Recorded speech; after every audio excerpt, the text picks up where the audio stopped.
যেটা বলতেছি স্যার সেটা হচ্ছে স্যার এই যে রংপুরে স্যার আগামীকালকে স্যার এই যে আমাদেরকে ডিউটি শোনাইছে স্যার।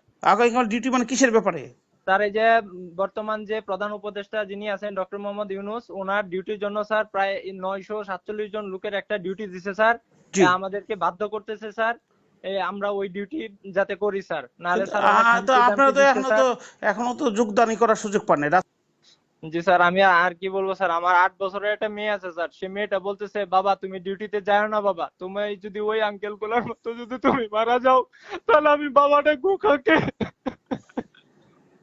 আমার তো আপনার কথা চোখে পানি আসলো, কি করবো বলেন।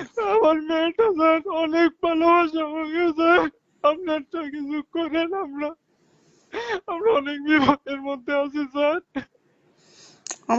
আমি অবাক হয়ে যাই এই কান্নাগুলো কি আমাদের যারা এই যে আজকে যারা অন্তত এখন তো একটা গভর্নমেন্ট হয়েছে তারা কি এটা বুঝে না? 947 জন, আমি তো ভাবতেই পারতেছি না। স্যার এত এত লোক মারছে স্যার, এদের কোনো বিচার নেই, কোনো কিছু নেই স্যার। আপনি আপনারটা কিছু করেন, আপনি আমাদের সাথে, আমি প্রথম থেকে আছেন স্যার, আপনি অনেক পুলিশ সদস্য আপনাকে ফোন দিয়েছে স্যার, আমিও তার ব্যতিক্রম নই। অনেক কষ্টে স্যার আপনাকে ফোন দিয়েছি, এই রাতে স্যার বিরক্ত করছি, আপনি এই বিষয়টা দেখেন স্যার একটু। আমি আমি আমি এখনই আমার একটাই শক্তিতে সোশ্যাল মিডিয়া যেটার মাধ্যমে পরিচয় হয়েছে, আমি এখনই বলতেছি। আমি বলবো যে আপনি আপনার মেয়ের কথা শুনেন।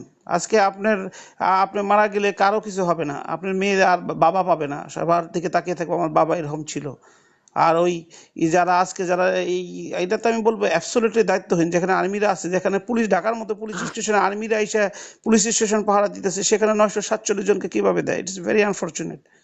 আমি বলবো যে ভাই আগে জীবন বাঁচান, চাকরি না হলে আমার মতো পান্তা ভাত খাবেন। আমি ব্যারিস্টার হয়ে খুব ভালো কিছু খাই চলি তা না, কোনো রকম ঢাকা শহরে বাসা বাড়াতে থাকি। আপনারা এটাও করেন তো জি স্যার। আপনার, হ্যাঁ আমি এখন আপনাকে যেটা বুদ্ধির জন্য বলছেন, আমি বলবো যে প্লিজ আপনার মেয়ের কথা শুনেন। আর আমি দেখি ফেসবুকে আমি কিছু করতে পারি কিনা রাইট নাও। জি স্যার। জি, ভালো থাকবেন, সকালের জন্য শুভকামনা রইল। সুন্দর জি বাংলাদেশ হোক। আর আমি মাননীয় উপদেষ্টাদেরও ফেসবুকের মাধ্যমে ওনাদের কাছে রিকোয়েস্ট করবো যাতে কোনো পুলিশ অফিসার যদি কেউ জয়েন না করে তাদের যাতে কোনো শাস্তি না দেয়। জি স্যার, ধন্যবাদ স্যার। জি, ভালো থাকবেন, আপনি ভালো জি স্যার, থাকবেন। আসসালামু আলাইকুম।